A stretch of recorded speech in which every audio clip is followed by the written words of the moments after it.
While of course there was a lot of hype behind the Nintendo Switch, there was also a fair amount of concerns, including the launch lineup, pricing and so on, but it seems for the moment at least those concerns were misplaced, as the console is off to a pretty decent start, especially when you compare it to that of the Wii U. Now of course the Wii U had a lot of problems in itself, and it seems that for the moment at least the Switch is on track to at least beat the Wii U's record. Now, according to the Nico Partners analyst Daniel Ahmad, in the launch week, the Switch has sold 80,000 units in the first week just in the UK. However, the Wii U sold about 40,000. So basically it sold double that of the Wii U in the UK by itself, and has actually beaten the Xbox 360's first week sales figures in the UK by a comfortable 10,000. Now, of course, you have to remember that for the Wii U, it was a holiday launch for that particular console, but obviously for the Switch, it kind of, in terms of hardware, has the market to itself. Obviously, in terms of software, very much not, given that we just had Horizon come out, and obviously a bunch of other games just came out recently or are going to be coming out soon, but in terms of hardware, it does have a bit more breathing room, let's say, than the Wii U did. In terms of new releases, of course. And we're also seeing a more confident response from investors as well. Now, according to Nintendo Life, shares were down just previous to launch.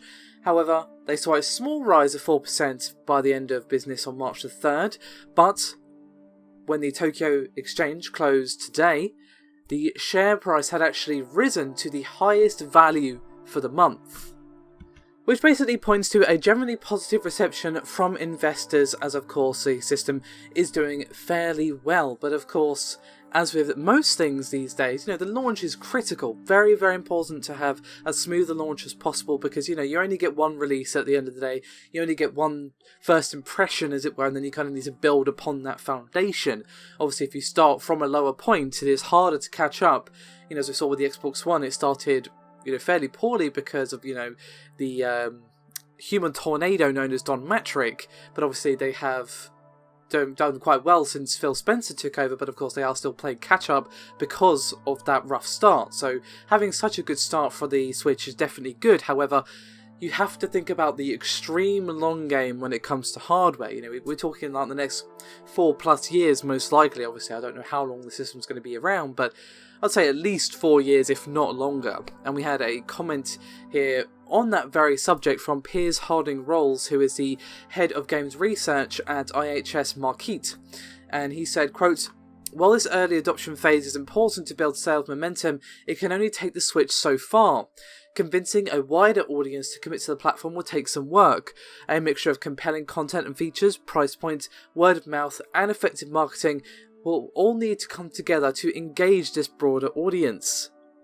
Now, what's also quite interesting and quite telling is that 75% of the software sales for the machine were for Breath of the Wild, and 78% of the game sales, that being of course Zelda, were for the Switch format. So obviously it shows that people are more than willing to fork out for this new machine to play Zelda in a more superior way. Obviously the Wii U version is playable, very much so, and many people have opted for that version because, that is too expensive just to play Zelda. But obviously, most of a good proportion of the people at least who have bought the console at launch clearly disagree.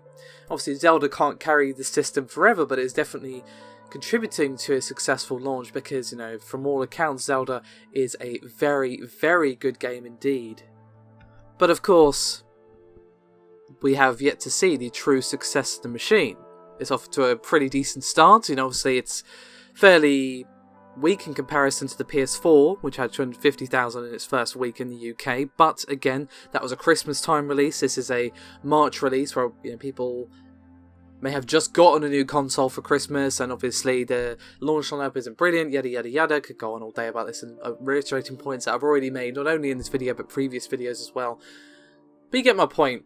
It's off to a good start, but, let's not crack out the party poppers just yet, as, of course, time will yet tell exactly what's going to be happening with the Switch. I think it very much will depend on things like, them sorting out this file friend code business, and them addressing the concerns of, the whole dead pixels thing and problems with the machine. That's definitely going to be critical for the future success of the machine. But again, off to a good start. We shall see how long that continues after, of course, Zelda fades from people's minds as we move further into the year towards other high-profile releases. Thank you very much for watching though, guys. As always, your support is highly appreciated, and I'll see you next time.